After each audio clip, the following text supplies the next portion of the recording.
अब ये मनोज जी का क्वेश्चन है, दिल्ली से ही है ये पूछ रहे हैं कि सारफेसी की 13/2 की नोटिस आ गई और 13/4 की भी नोटिस आ गई है और बैंक ने पोजीशन लेने का डेट स्पेसिफाई कर दिया है और हमारे पास पैसे देने के लिए कुछ भी नहीं है, एक पैसे भी नहीं है ताकि हम बैंक को दे पाए। तो क्या पोजीशंस रोकी जा सकती है? देखिए, पोजीशन रोके जाने में सबसे पहले अगर आप डीआरटी जाते हैं तो डीआरटी पोजीशंस के ऊपर जो है, जो बैंक की जो फिजिकल पोजीशन है उसके ऊपर स्टे तो दे देगी, लेकिन ओवरड्यू अमाउंट जो है डिपॉजिट करने की बात करेगी।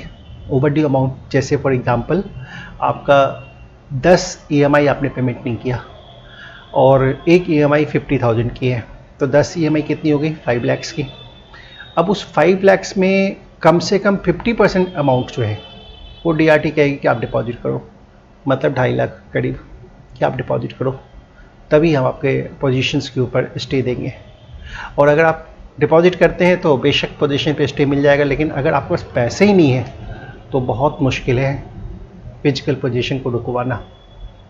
अब आपका ये भी कहना है, किसी ने आपको सजेस्ट किया कि हाई कोर्ट में रिट फाइल कर दें, तो देखिए रिट हाई कोर्ट नहीं सुनेगी। बिल्कुल हाई कोर्ट एडमिट है कि सारफेसी नोटिस के अगेंस्ट अगर कोई रिट आती है तो नहीं सुनना है। सारी हाई कोर्ट, दिल्ली बात कर लो, पटना बात कर लो, मध्य प्रदेश, उत्तर प्रदेश, कर्नाटका, कहीं की भी हाई कोर्ट ले लो, सारफेसी के अगेंस्ट वो रिट सुनते ही नहीं है।